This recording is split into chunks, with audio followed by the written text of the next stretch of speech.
Olá, estamos no ar com mais um podcast Saúde mais Produtividade. Perceberam alguma coisa diferente no episódio de hoje? Eu sou a Luciana Paula e fui convidada para entrevistar o apresentador Bruno Godinho.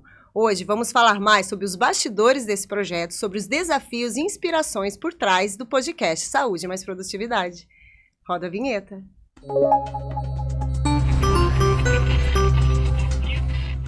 Nosso convidado de hoje é o Bruno Godinho, diretor de Saúde e Segurança do Trabalho do SESI Goiás, especialista em neurociência e comportamento, pós-graduado em promoção da saúde e qualidade de vida nas organizações, com 2 especializações internacionais em PNL e em saúde e bem-estar.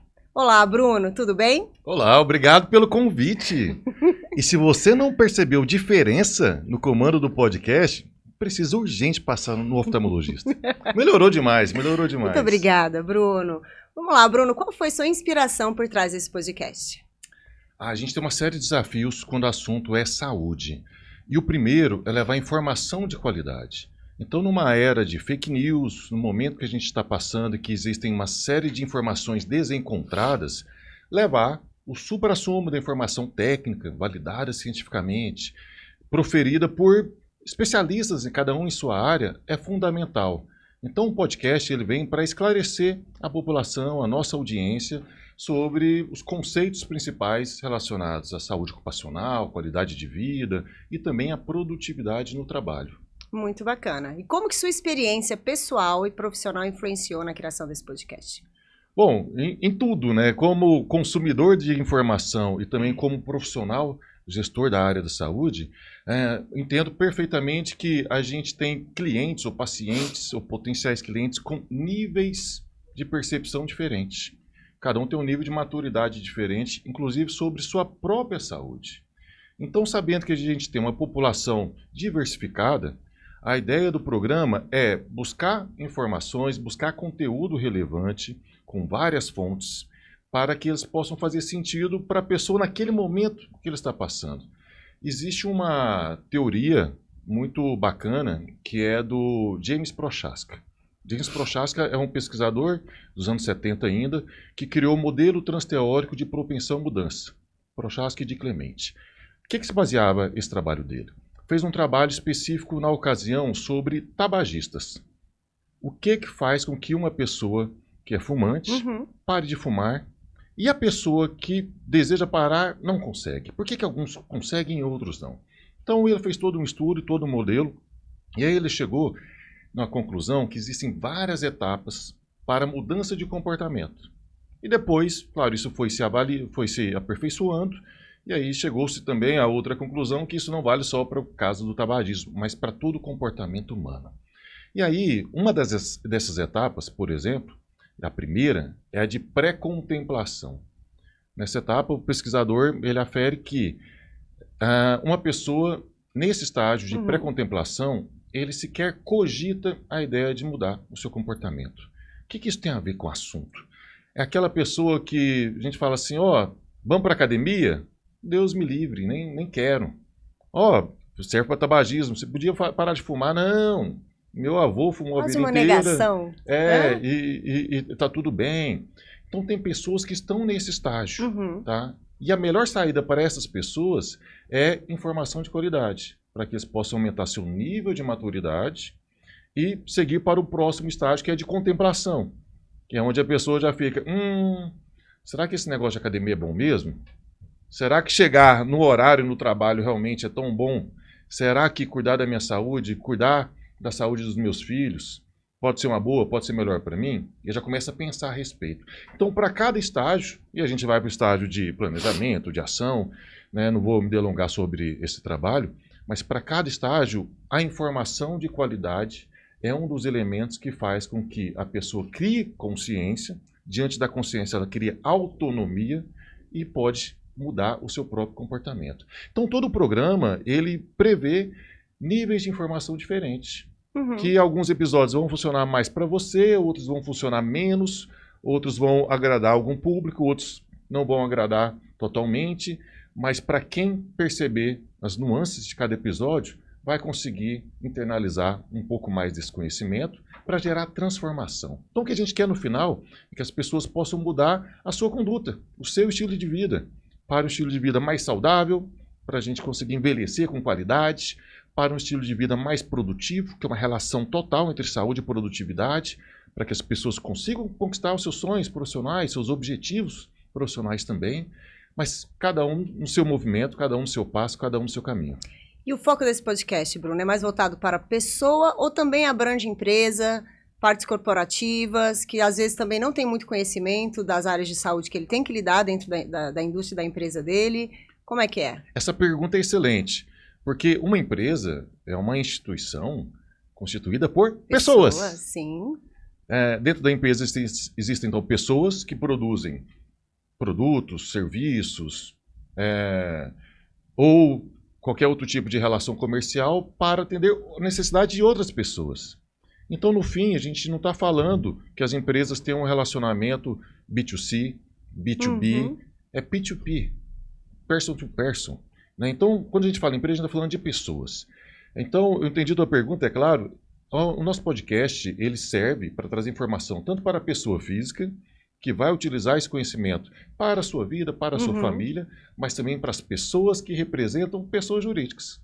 O gerente de RH, o analista de recursos humanos, o profissional do SESMIT dentro de uma empresa, o profissional de produção. Então, com base nesse conhecimento, a gente espera que ele possa transformar não só a sua vida, da casa para dentro, vida pessoal, mas também a sua vida profissional, da empresa para dentro. Excelente. Quais foram os seus maiores desafios na produção desse podcast? O primeiro desafio você está enfrentando daí e eu estou enfrentando de cá. Foi apresentar. Que é o nervosismo diante da câmera. A gente não está preparado para isso, geralmente. O segundo grande desafio é a gente conseguir ter convidados de peso. A ideia é que não fosse um podcast sem conteúdo, um podcast vazio, mas que a gente trouxesse colaboradores que entendem do assunto, especialistas em cada área de conhecimento. E você pode perceber que na maioria dos episódios a gente tem 2 convidados. Geralmente são de áreas complementares, para que tenhamos justamente pontos de vista diferentes e o público pode, diante desse jogo de informações, de palavras, de conceitos, né, definir e avaliar o que é melhor para ele, o que faz mais sentido para ele. Então, um outro grande desafio é recorrer a gente boa, tem muitos especialistas, a gente muito feliz, eu agradeço cada um de você que participou comigo nos episódios do ano passado e a gente vai trazer muito mais gente boa para 2024. Então vamos falar agora dos momentos memoráveis que você já teve, os favoritos durante as gravações do ano passado. Essa é difícil, hein? E são muitos, são muitos. Eu me recordo ainda no primeiro episódio, a gente estava lançando, em que trouxemos o Marcelo Otero, que é um especialista no desenvolvimento de CEOs. Então, um cara do mundo corporativo. E trouxemos no mesmo episódio a Aline, que é uma instrutora de Mindfulness. O tema era foco, era atenção plena, mas o perfil dos dois é totalmente diferente. Então, um está um foco para business, mundo corporativo, e a outra por uma saúde mais holística, é algo mais sobre bem-estar. E é fantástico ver como a linha condutora ali, que era o foco, a atenção plena, ela permeia várias áreas e que como eles se complementam. Então, esse primeiro episódio nos deu força para seguir além nessa conduta. Vamos pegar gente diferente, que pensa diferente, mas que estão no mesmo caminho por um objetivo em comum. Posso destacar também um episódio que eu gostei muito, que a gente tratou sobre o corpo em forma, que é uma grande preocupação no nosso público. Sim. Tá?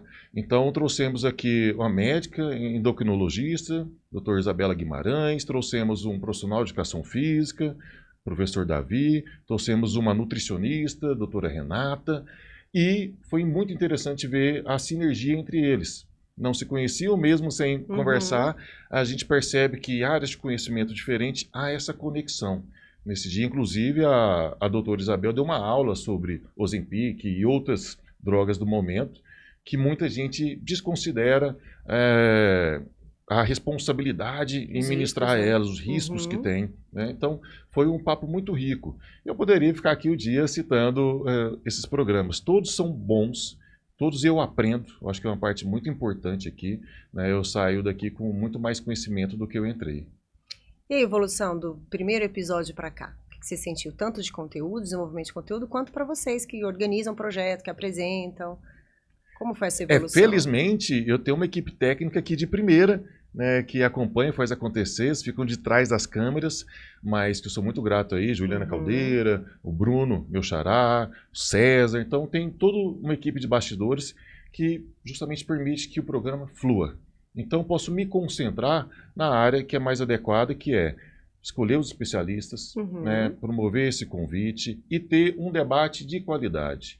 Que algo que a gente não gostaria é que fosse um papo raso, um papo só de maneira genérica. Então a gente vai a fundo em algumas questões, a gente quer saber do nosso convidado tudo que ele extrapola, tudo que ele tem.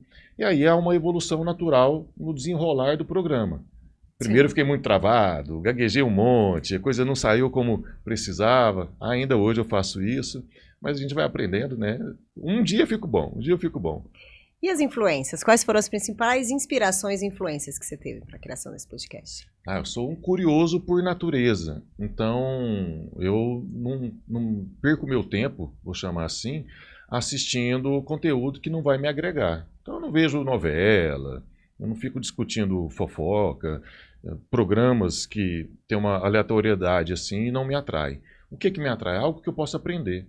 E aí eu, consumindo podcasts, né, eu conheci esse universo em que dá para você aprender alguma coisa num bate-papo de forma leve, que parece que você está na mesa, né, junto com quem está lá no podcast, quem está apresentando.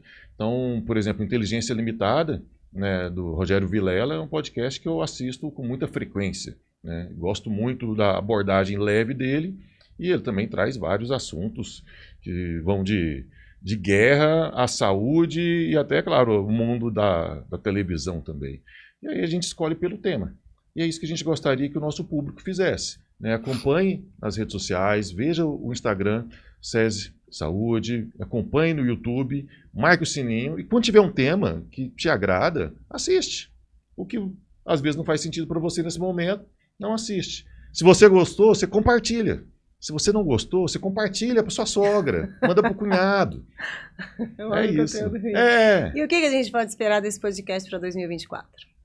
Muito mais inovação. Então, para 2024, a promessa é a gente trazer mais especialistas. Eu estou com um time aí de mestres, de doutores, para a gente abordar temas que são mais complexos e que ainda precisam ser falados. Nossa ideia é sair na frente. Então, por exemplo, hoje uma temática dentro das empresas que é de gestão da felicidade.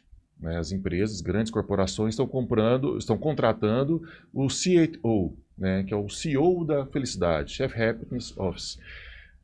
É muito interessante isso, é muito disruptivo. Que desafio, hein? Mega de um desafio, tá? Então a gente pega multinacionais, empresas maiores, já estão com esse profissional atuando. E a hora que a gente para analisar e estudar o porquê disso, existe toda uma lógica, até social. Se antes, na época aí do meu pai, do teu pai talvez, a principal motivação para o trabalho era justamente ter uma estrutura, né? Eles vêm aí de um período de recessão muito grande, então qualquer dinheiro que se ganha tinha que investir primeiro no sonho da casa própria. Sim. Né? O ideal era ter aquela base, ter aquela estrutura. Eu lembro aí que o sonho da minha avó para o meu pai é que ele fosse um concursado do Banco do Brasil ou dos Correios. Porque o importante naquela época era ter um trabalho estável. Tá? Bom, passou a geração do meu pai, vem a nossa, em que as coisas melhoraram, estão melhorando. Né? Então, no momento de decidir as nossas profissões, né, o pessoal que é da nossa geração já pode escolher mais. Ok, eu preciso de uma base, eu preciso de uma estrutura, mas eu também posso me aventurar por outros áreas, eu não preciso só ficar naquele mesmo emprego a vida toda. Uma geração mais recente que a nossa, eles já pensam bem diferente. Né? Olha, eu preciso ter experiências. A estrutura, o acúmulo de riqueza, para mim, já não é tão importante. E a nova geração, né, o pessoal mais novo que ainda não entrou no mercado de trabalho, que já combina pontos da geração anterior, né, com esse novo modelo está se constituindo. Por exemplo, o teu filho, né, que ainda vai entrar no mercado de trabalho daqui a alguns anos, para esse pessoal já não é mais o dinheiro que motiva. Eles já nasceram numa era da abundância. A gente reclama da vida, mas comparado ao tempo dos nossos pais, nossa vida é bem melhor. Muito melhor. Muito melhor. Muito mais fácil. Tem acesso a recursos, a gente Sim. tem acesso a muita coisa que não tínhamos.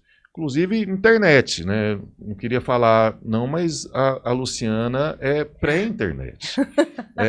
Isso... Vamos falar de idade, Bruno? Isso deu outra idade. Eu isso acho... deu outra idade. Mas eu também sou, né? A gente nasceu analógico e cresceu digital.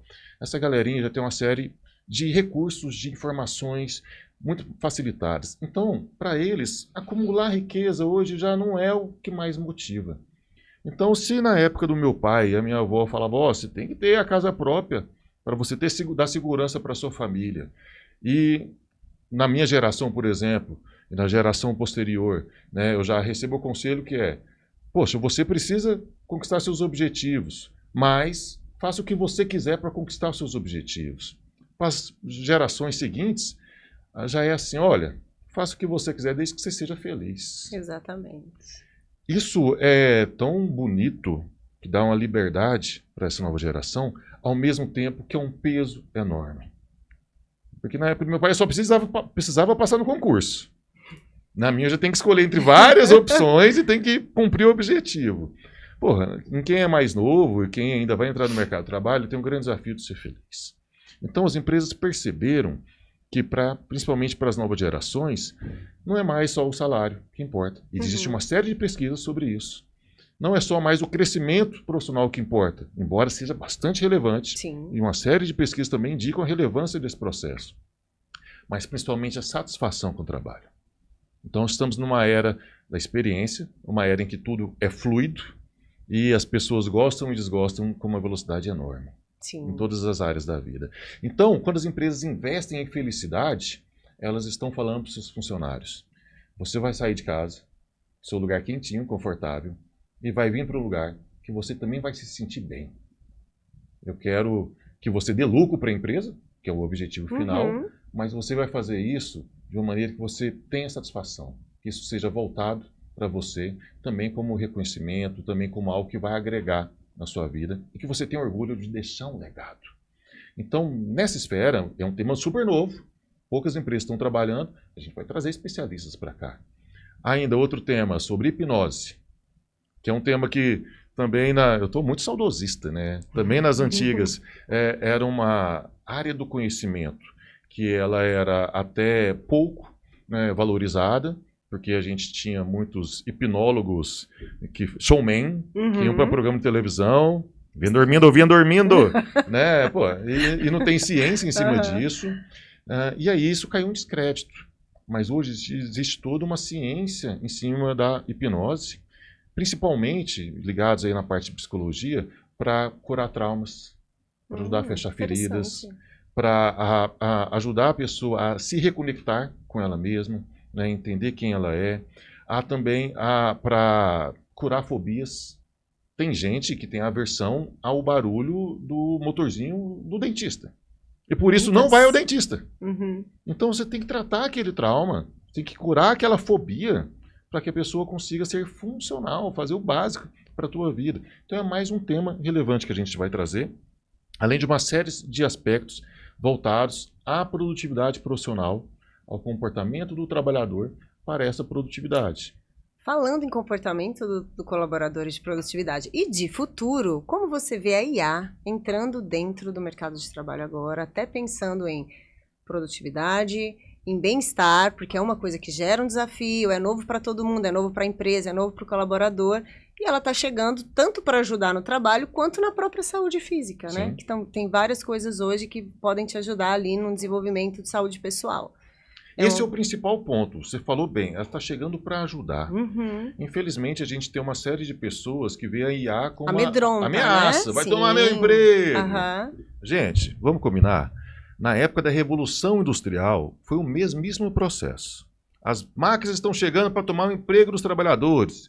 Os profissionais iam com um martelo quebrar a máquina dentro de indústria. O fato é, vai ter uma mudança no modelo de trabalho, já está tendo. O mercado de trabalho vai ser totalmente outro. Aquelas peças do xadrez vão se balançar e vão trocar de lugar. Mas não tem volta. Não adianta a gente combater a IA porque ela já veio para ficar. E vai ser cada vez mais rápido, cada vez mais dinâmico. Então o que a gente tem que fazer diante de um rol de incertezas? Nos adaptar. Sabendo que isso posto vai acontecer, já está acontecendo e vai acelerar ainda, como você no seu trabalho pode ser mais produtivo utilizando inteligência artificial. Sim. Como que você pode aprender mais sobre a inteligência artificial e levar isso como um valor agregado para o seu cliente. É enxergar ela como uma aliada, né? Ela é uma aliada. Porque é o seguinte, ou ela é uma aliada ou é a sua concorrente. Só que pensa comigo, se hoje você faz o trabalho em que uma máquina pode te substituir, me desculpa, você está fazendo um trabalho da máquina. O ser humano é tão capaz, e é por isso que eu trago sempre peças do estudo de neurociência. A gente tem uma capacidade criativa, capacidade adaptativa imensa, que não nos permite mais ficar fazendo tarefas repetitivas. E que muitas vezes a gente faz. Os trabalhadores fazem isso, deixa a máquina pegar essas tarefas. E hoje a IA faz até tarefas com rol de criatividade. Tem IA que compõe música, tem IA que faz poesia, que pinta quadro. Utilize isso a seu favor. Então, a dica é aprenda sobre inteligência artificial e aprenda constante, porque todo dia surge uma nova, todo dia muda alguma coisa, e utilize isso no seu trabalho e também na sua vida. Como você bem colocou, existem também uma série de programas, né, de aplicativos, de sistemas, de plataformas para beneficiar a saúde. Sim. Quando eu falei que hoje as gerações têm muito mais acesso, inclusive sobre saúde, né? Então, equipamentos que medem os seus batimentos cardíacos e outros indicadores em tempo real, conectado com a IA, ele pode fazer uma série de outras relações e te entregar de bandeja o seu diagnóstico, ou pelo menos uma propensão à saúde que você tem lá. Hoje a gente tem inteligência artificial que, para o reconhecimento de imagens, que é muito mais eficiente que o homem. Então, aquele médico que lauda um raio-x, lauda um diagnóstico por imagem, ele erra mais do que a IA. Ele não vai ser substituído, mas o IA é para apoiar o trabalho dele. Ainda nessa linha, né? Hoje a gente tem inteligência artificial que é muito mais rápida e muito mais precisa que uma série de advogados, para processos administrativos, para processos de constituição de contratos e outros documentos. Os advogados têm que utilizar a IA a seu favor. Então a dica é, vão aprofundando nesse assunto que ele veio para ficar e vai transformar todo o nosso mercado de trabalho. Para quem não está claro, IA é inteligência artificial, acho justo falarmos. E eu tenho uma preocupação sobre a IA, que não é sobre a IA em específica, porque ela está evoluindo. A inteligência artificial está evoluindo. Minha preocupação é se a inteligência humana não evoluir. E é aí que a gente tem que ficar preocupado. Exponencialmente igual não vai ser. Esperamos a paciência aí para a gente conseguir andar junto. Isso. Gente, nosso programa está chegando ao fim. Chegou a minha vez agora de pedir para vocês curtirem, compartilharem, se inscreverem no canal para saberem mais notícias sobre saúde e produtividade no trabalho. Bruno, foi um prazer te entrevistar. Obrigada pelo convite, eu adorei. É um projeto lindo que vocês fazem aqui de levar assuntos e conhecimento sobre saúde e produtividade no trabalho para todo mundo. Muito sucesso em 2024.